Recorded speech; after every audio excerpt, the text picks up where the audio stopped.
Hey folks, welcome to another awesome preseason episode of Trapline Jinx. This will be a good episode for you guys.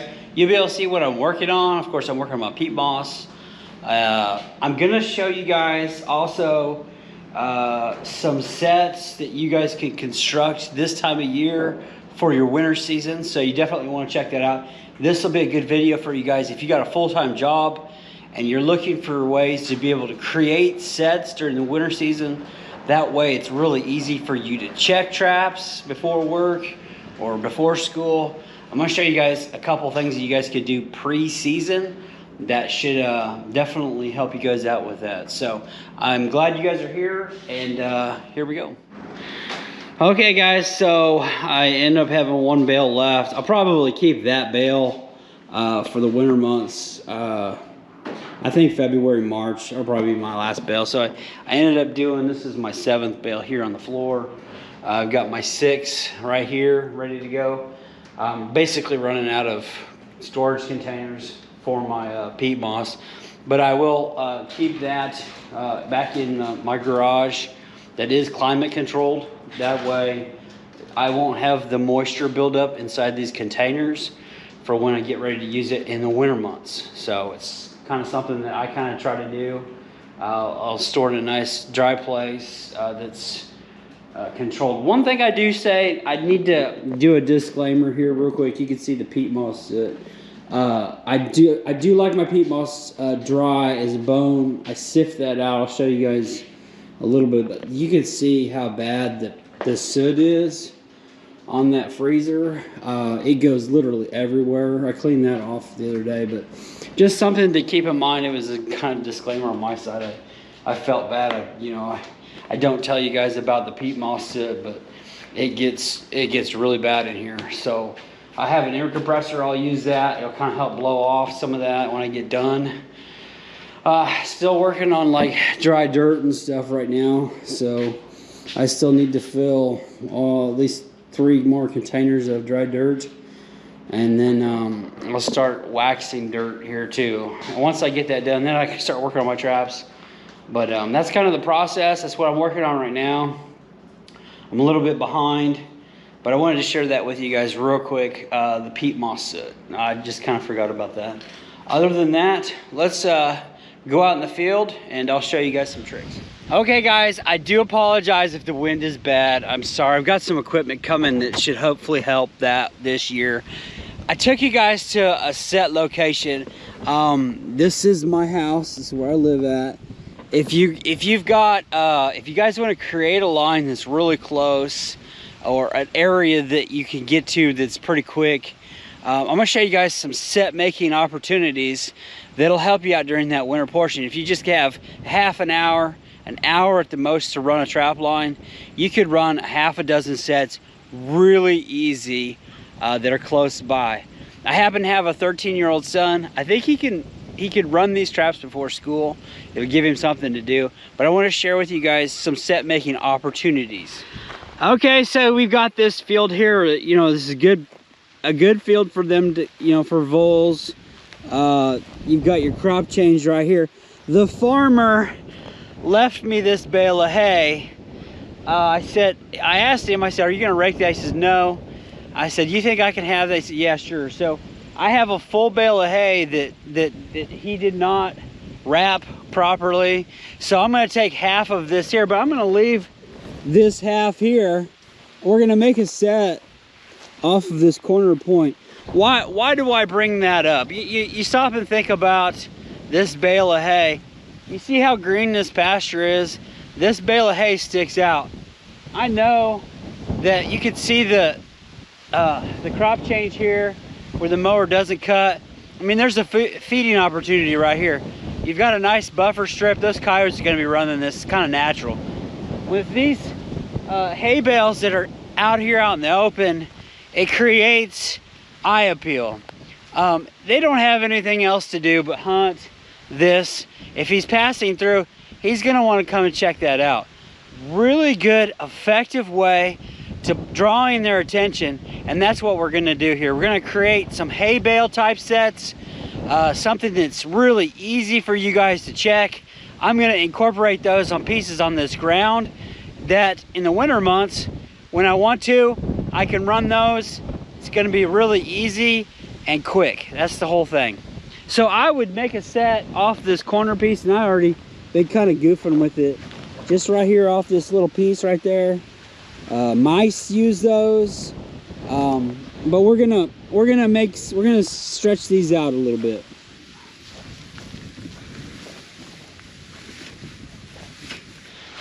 Okay, so I'm at my first location. I've got my hay on the back of that.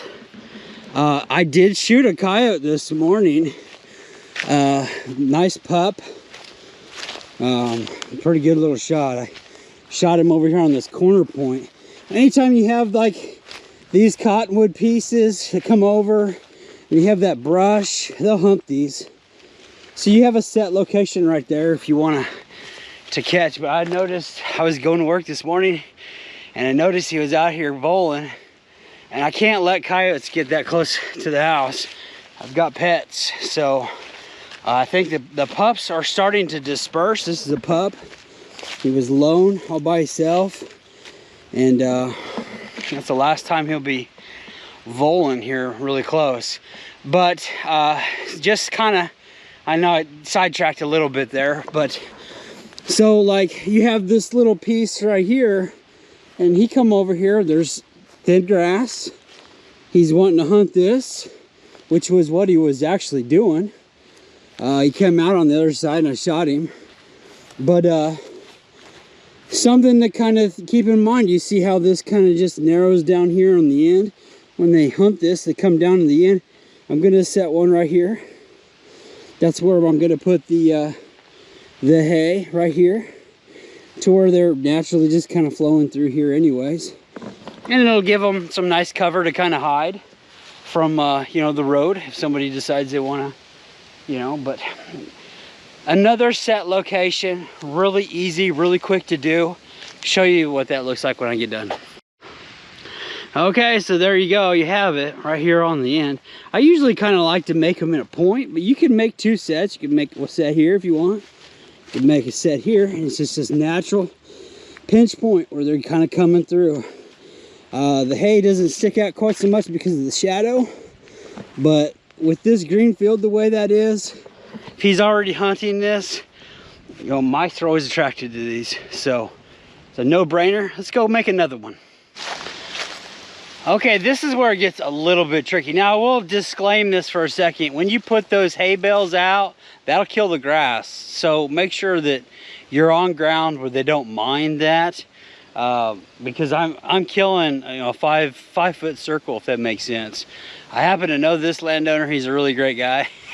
So I could do that. But when I do these, I want to be about 3 to 5 feet away from where their feet are already traveling. And that's kind of what I'm looking for when I set these out. Same way when I set my traps in the fall and the winter time, I usually want to be right about where their feet are when I set my traps. So that's kind of how I'm incorporating my hay bales. Usually I took you to this piece here. I apologize if it's windy.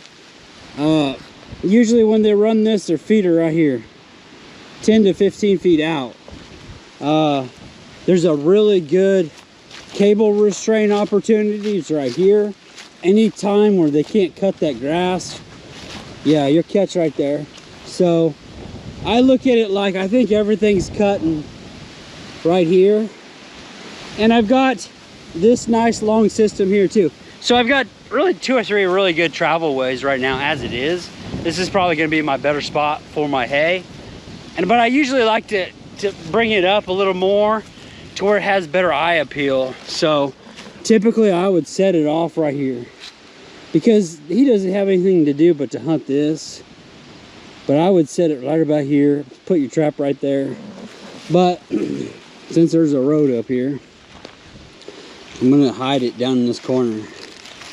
I'm gonna set it probably right about here. And we'll make a catch right there.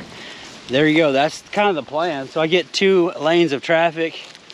I can make 2 sets off of that hay bale if I want. Let's show you what it looks like when I get done. Okay, so I got this one done. This one was a little bit tricky for me. I usually like to, on a system like this, I usually like to set it right here halfway, because they're about 10 feet out as they travel, and you're gonna catch them right there. But I ended up going with this corner piece, mostly because of the road, so I could hide them over here in this corner when I make a catch. But you could see the trail going across here, and then a really good trail right there. So I got this piece, and then they're just going. I can make a set right here, I can make a set over there. So there you go, a couple of real simple, easy ways for you guys to start making these hay bale type sets if you want to. Real close by the house. It won't take me a half hour to run these, maybe an hour. The eye appeal with the hay really helps off these grass fields. It's very natural, you know, it's super natural.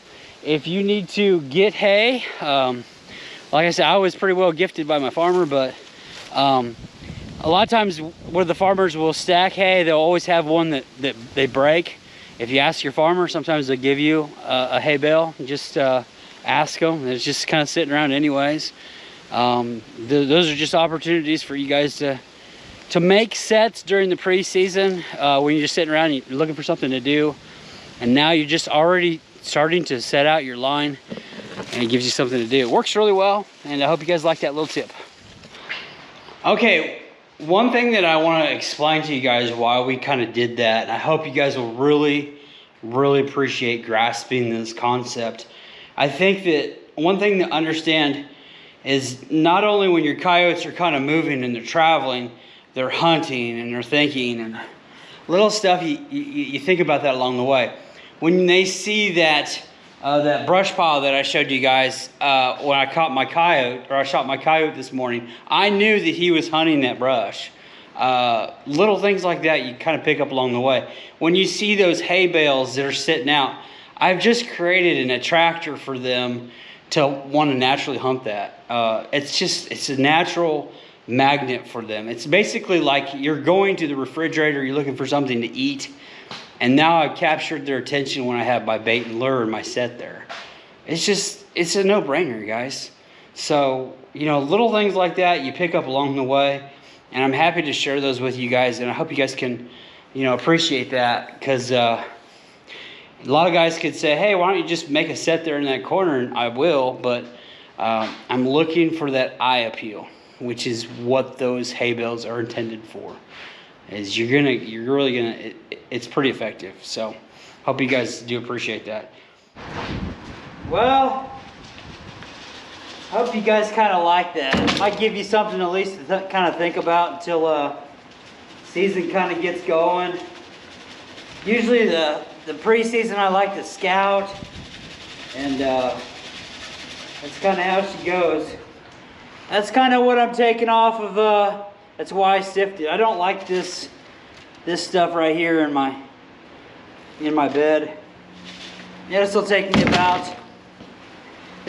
about an hour to do. So, and there you go, guys. So I'll be kicking out some more preseason videos for you guys. Hope you guys like this content. Give you guys a lot of things to think about. If you're new to the channel, make sure you hit subscribe. Otherwise, click the big thumbs up. I'm Jinx. Have a great day.